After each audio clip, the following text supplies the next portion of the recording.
This presentation was sourced from publicly available information, predominantly The Australian, and an article published in 2016, and a lecture given to the Naval Officers Club of Australia. The first Oberon class submarine, HMAS Oxley, was commissioned in the Royal Australian Navy on the 21st of March 1967, and the last Oberon, Atama, decommissioned in the 15th of December 2000. These ships were very successful both in their initial format and later on after the submarine upgrade system. The Oberon submarine weapons upgrade program evolved the Oberon design into a total system in which the weapons and sensors fully exploited the potential of what had proven to be a highly effective platform. That extremely successful effort matched a more capable combat system with advanced sensors, a new US submarine torpedo, the Mark 48 torpedo, and sub-launched Harpoon anti-ship missiles.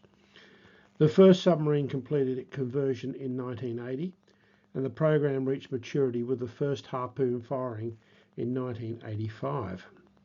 Outwardly, the boats had a swept sonar dome which gave them a sleeker look, but the smallness of the external changes belied the impact of the boat's capability. Notably, the upgrade of the Oberon class submarine with significant new capabilities was achieved in Australia, despite the fact that Australia had never built a submarine before. The Oberon was a small submarine by modern standards. It was an evolution of World War II submarines and then had a range of 12,000 nautical miles.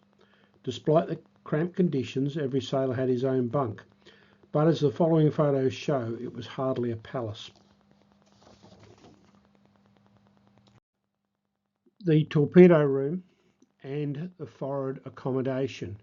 As you can see, the bunks are there, but they're very small, just enough for one man to lay in comfortably, or maybe just comfortably if they weren't too tall. These pictures show the control room, and in particular what they call a diving panel, which controls the air and the ballast into the submarine.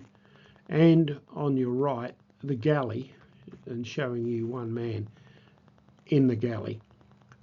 The galley fed the entire crew of up to 70 sailors, and one man managed to do all the cooking. The after accommodation and the engine room. Everything was very much crammed into these submarines.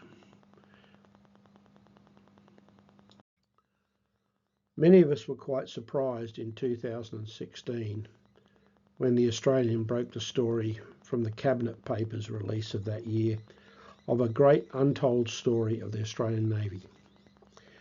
Throughout the last decade of the Cold War, Australian Oberon class submarines had conducted perilous intelligence gathering operations off the coasts of Vietnam, Indonesia, China and India as part of a global effort to survey the Soviet Navy and its formidable fleet. Shrouded in secrecy until now, their exposure would have had the power to bring down the government of the day. Deep below the choppy surfaces in the South China Sea, they waited in silence, inside a black barnacled cigar-shaped vessel, 90 metres long and about 8.7 metres wide, drenched in the stench of diesel fuel and sour sweat of the crowded crew. It was humid, but nobody noticed. On the surface above them, a new Soviet frigate was heading into Vietnam's Cam Ranh Bay at a gentle 5 to 6 knots. Seeing an opportunity for what the submariners called an underwater look, the O-boat's commanding officer positioned himself 1,000 yards astern of the frigate, checked its speed and its course. He then dived deep and closed quickly to about 200 yards behind the frigate. to a calculated depth, in which he could photograph the whole shape, propellers, weapon systems and sonar. How close he came would depend on the sea, the keel depth of the frigate and the height of the submarine. With these calculations in mind, the CO slowed the submarine to about half a knot above the frigate's speed and listened for the course corrections and the directions from the sonar operator. Red 2 getting louder, green 3 softer. Right ahead, the sonar operators called out, indicating how many degrees to port and starboard and how directly the two vessels were aligned. When the submarine was just 50 yards behind the frigate, the CO raised his periscope. Now, initially, he could see the wake of the frigate. It was the first close sighting. This photo is not one of the photos taken by the Australian submarines. It is, but it gives you an idea of what the underside of a ship looks like. Now, back to the submarine story. He brought the submarine to within 6 feet of the frigate's hull, passing silently down one side. The Obert's cameras and hydrophones recorded the images and sounds of the Soviet vessel. Once past the frigate, the CO altered course slightly, slowed down and allowed the unsuspecting surface vessel to overtake the submarine on the opposite side. Again, the cameras and hydrophones were recording. If he got it right the first time, it generally took about 30 minutes to complete the manoeuvre, retired Admiral Peter Clark says in a AFR magazine some 20 years after the event. But it was a very full-on thing. You were driving several thousand tons of submarine to within a few feet of a vessel that you could not see. You had to have a three-dimensional picture in your head of what was happening in the water, and if you were taking an underwater look at a submarine, you had to be concerned that it would not dive onto you. The underwater look was particularly perilous in warm and turbid water of the South China Sea, where visibility was poor, and if we raised the periscope, we could have punctured the surface ship's hull, said another former O-boat commander. But the risks of collision and death or the humiliation of discovery and capture were worth taking because of the intelligence rewards. A successful underwater look could give the Western navies a complete and accurate knowledge of the defensive and offensive capabilities of a potential Soviet adversary. In the event of hostilities, this would be an important edge. This film was taken on HMS Otama sometime in the 1980s. By a sailor on the Otama. Whether it was a secret mission or just simply some time at sea, whether it was a particularly secret mission or just how simply the submarine at sea, we don't know. The crew, but it is available on YouTube.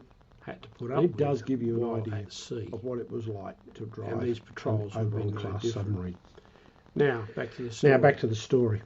On February the 2nd, on February 20, 1986, the Prime Minister Bob Hawke came to know the nature of the operations of the Australian submarines during the Cold War in Asia. Of the secret submarine. The Prime Minister was briefed by 6 naval officers in the cabinet rooms in Canberra. The Prime Minister was briefed 6 officers were acting under the invitation of Defence Minister Kim Beazley. They were briefed Hawke on the missions under the invitation of class submarines, Defence Minister Kim Beazley, to China, and the he was briefing achieved to that the Prime Minister so apparently as to Beazley wanted to gain his Prime Minister's approval for the Collins class submarines to building 6 expensive in the early 1990s in Australia. The naval officers definitely sparked Hawke's interest. Commander Pitt explained one of his missions to the Prime Minister. The video presentation certainly grabbed his attention, probably a little like that young sailor just grabbed your Prime Minister's attention, shifting his mood from disinterest to that the film that the Prime Minister saw was considerably more difficult to obtain as you saw that young sailor. Pitt had been assigned to patrol a mission HMAS Orion in the South China Sea in November of the year before. His mission was to do some surveillance of the then largest Soviet base had been to do surveillance on the largest Soviet naval base outside the east coast of Vietnam. Cam Ranh. The video showed clear footage cleverly The taken video by showed Orion. very clear footage. The submarine skillfully escaped the unwanted notice of a Soviet Charlie-class nuclear submarine by sneaking beneath and behind the sub as it headed towards the Soviet base. By sneaking beneath the footage took images of the submarine as it headed towards the Vietnamese port. The footage took the camera secured on the periscope of Orion, which took the footage as the submarine floated on rough seas about 12 nautical miles outside the Vietnamese territorial waters. Orion then took a deep dive close behind the submarine. Our location was about 12 nautical and miles barely managed then to barely submerge depth. Again, following the surface the Orion took of the a deep dive close behind the Soviet submarine. The Prime Minister was glued to the video, barely alarmed as he watched the propeller of the Soviet sub in close proximity to the Orion. The Soviet submarine. It also took a glimpse of the Soviet. The Prime Minister was glued to the video and alarmed as he watched the propeller of the Soviet including submarine the ship's in close sonar proximity and the hull. to the Orion. The Orion position He also took in a glimpse of the beneath Soviet class technology. Pitt then manoeuvred underneath, Orion including the ship's sonar. The submarine hummed past without a clue of the watching Australian eyes, allowing Orion to get clear images of the other side of the hull. The photograph and the video itself provided intelligence that could have only ever been gathered if we were to have infiltrated a dry dock. The intelligence provided by the photographs was crucial to place Australia at a very strategic and political military advantage. Then Australia was in negotiations with the US in moving against the USSR, and the video granted them an upper hand. The intelligence provided by Orion on this occasion was crucial to replace. After watching the video, a very strategic and political military advantage. Of the patrol at the time, Australia was negotiating with the briefing US, included duration, and this video success of the missions. And other intelligence Hawke was also informed that the Navy gave them the upper hand in the Cold War and were able to document the Soviet fleet. After watching the video, Hawke inquired the nature of the operations of the patrols for about an hour. During the presentation, the briefing included duration, the frequency, and success of the missions. Hawke was also informed that the Navy recorded radio transmissions spy satellites that were able to track this cruiser from Murmansk around the Cape of Good Hope and into the Indian Ocean. The mission helped in tracking and identifying the cruiser had been intercepted by the during the presentation. The missile officers showed Hawke HMAS Canberra a photograph of the highly regarded Kirov-class nuclear-powered cruiser. Cameron Bay. The USA the patrol and frigate did a spy satellites have been able to track this cruiser en route from Murmansk around the Cape of Good Hope. The Soviets were well aware of Canberra's presence.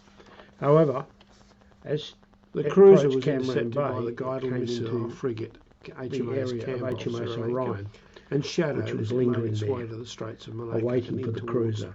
Cameron Bay. The Orion was able to document the cruiser's communications, including their procedures and protocols. The communications. However, the cruiser well knew that the recording was crucial in getting region information on the operation and conduct of the Soviet Navy, including its command and control systems. The in-depth information was also understandably crucial in intercepting and blocking Soviet communications during military encounters. He was then able to document communications the cruiser used, also their procedures and protocols. And he tried to its command and control systems officers and getting information by warning about how the risks involved in the missions operated with other If a submarine was detected or captured the in-depth by the information Soviet Navy, also the international was understandably crucial in intercepting. And as we do more and more blocking patrols, the Soviet likelihood of it happening will increase. during military encounters. But Bob Hawke was more optimistic. Admiral Mike Hudson was also at the briefing. I've got he a degree try in to statistics and can tell you that the probability of detection does not increase by warning of the risks involved in the mission. They are discrete one-off events, detected or captured, and the probability by of the detection is constant. The international costs would be colossal. Defence Minister Beazley was glad of the more and more patrols. The likelihood of this happening will increase for approval to create a new submarine. But otherwise, and the naval officers were even more optimistic. He said the Prime Minister, "No, you're wrong. To reinforce I've got a degree in statistics and tell you the intelligence detection does not strengthened increase the alliance between the US and Australia, and the missions were kept classified as it kept feeding information much needed by Western counterparts. Minister Beazley was but the Orion had a story of failure to tell. It was on the last mission in October create 1992. The new submarines. Orion had left Sydney Harbour to go to Shanghai. The operation involved gathering information on the Chinese Navy. Very successful Manning the submarine was Commander Rick Shanners, the naval officers were even more delighted keen on making surveillance they were of able the to convince the Prime Minister to Chinese reinforce subs. the Navy. He was eager to complete the mission and return The home, intelligence gathered for the Australian submariners. Strengthened the alliance between the Later US on, he and became Australia. commander of the missions were kept Collins-class submarine, and indeed rose as to they were kept Admiral feeding rank. information much needed by The Western US saw counterparts. the support of Australia in gathering these missions because the our Orion submarines were much smaller, also had a much more able failure to operate in shallower waters. On its last mission in October of 1992, the Orion Australian had left subs Sydney for Shanghai. Approached the operation this involved particular gathering information on the Chinese Navy. Shanghai Harbour is a very captained strategic by area Commander located in the mouth of the Yangtze Shanners. River.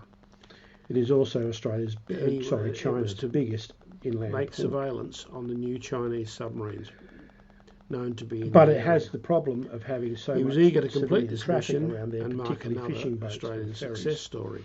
It was difficult However, for it the US wasn't to to be. without getting seen The by US military has or non-military requested vessels, Australian support and in any gathering compromise intelligence would of have the been Chinese terrible. Navy.